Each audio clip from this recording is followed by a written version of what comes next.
Hello everyone, welcome to another video where I'll be showcasing the 5th empire we've created in our South Asian D&D setting. If you're a D&D fan, you'll know that traditionally, Dungeons & Dragons has been a very Eurocentric and Tolkien-esque affair, so we thought we'd create something a little bit different. Here at Diadamo Publishing, we've created a South Asian-inspired D&D setting called the Guru's Teaching of Bharaja, aka InD&D.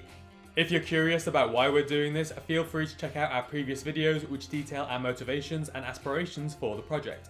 So the 5th empire in our fictional land of Bharaja is called the Thin Empire and is inspired by the Tripartite struggle that took place between the 8th and 10th century in India's early medieval period. This struggle, also known as the Kannauj Triangle Wars, saw 3 dynasties contest for control of northern India. They included the Gujara Pratiharas of Malwa, the Palas of Bengal, and the Rashtrakutas of the Deccan. From a personal standpoint, as a lifelong fan of the Dynasty Warriors video game series, which depicts the Three Kingdoms era and the warring between the states of Wu, Wei and Shu, a tripartite struggle is right up my alley.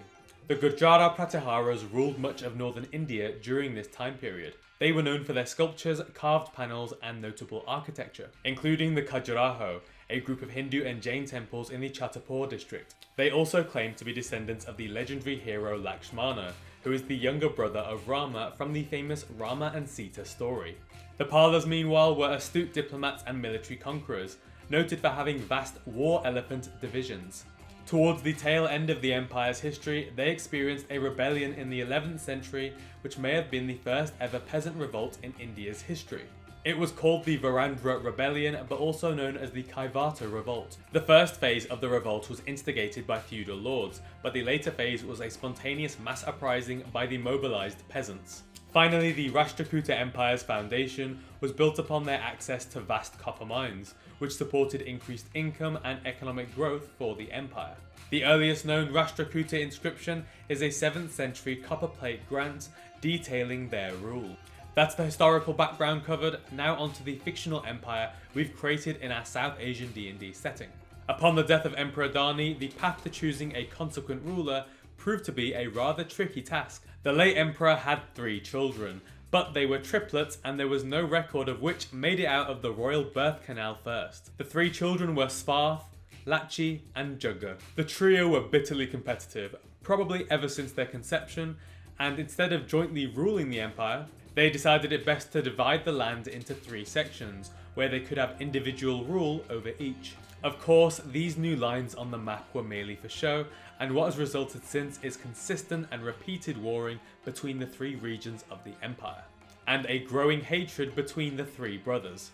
Svarth, the cunning and confident brother, is obsessed with achieving his political goals, and some would go as far to say that he lacks empathy and sees his subjects purely as resources. Self-absorbed, the problems and tribulations of his people aren't his biggest concern. Svarth is a propaganda mastermind and has created a narrative around how he is a legendary warrior.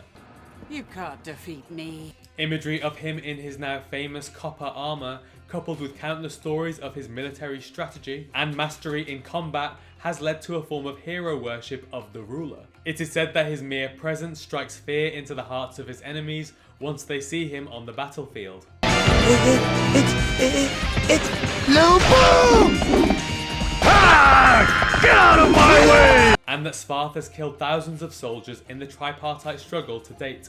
Svarth continually expresses that his cowardly brothers refuse to fight him in one-on-one combat to finally end the conflict once and for all.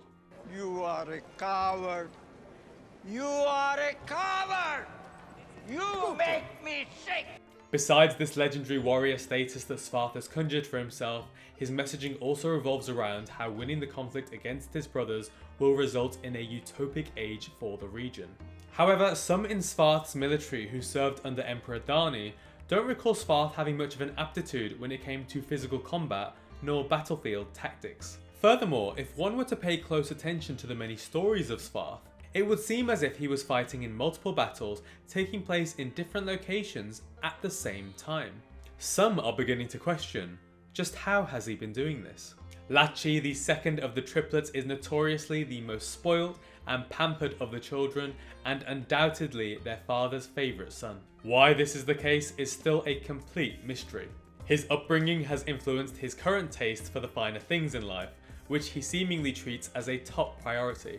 He is particularly fond of elaborate sculptures and fine art, which he spends fortunes on to line his palace walls with. In stark contrast to this luxury, his people have started to notice a decline in public services, which has coincided with a rise of disease amongst many of the population.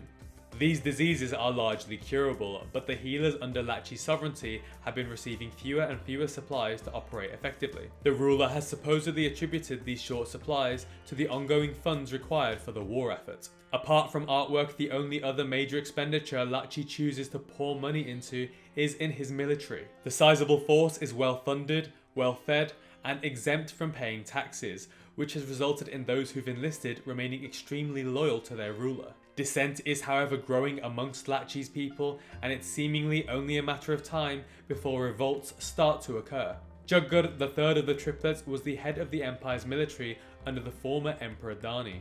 Juggur is a very good ruler to his people. He's fair, generous, and genuinely wants to help his people progress through improving their quality of life and establishing trade links with neighbouring communities. This mentality means his people are more enamoured of him compared to those under Svart's or Lachi's reigns. However, his thirst for battle and bloodlust for the war is draining to his aides, generals, and the wider population, as diplomacy never seems to be an option. Constant battles with no respite. The guy just loves a good scrap. Let me at him! Let me at him! The military is famous for having elephant corps amongst its ranks, and they're often the deciding factor in the outcomes of many battles. Often deployed at the centre of a military line, elephants are extremely effective at preventing an opposing charge, or when conducting an offensive one of their own, as well as overcoming magical defences.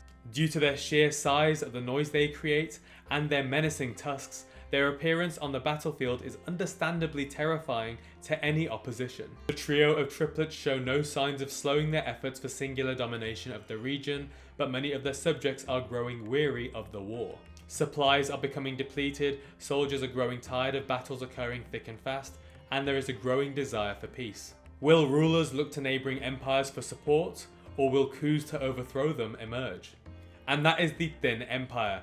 Really hope you've enjoyed the way we've weaved fantastical elements of art, copper, war elephants, and legendary characters into the lore.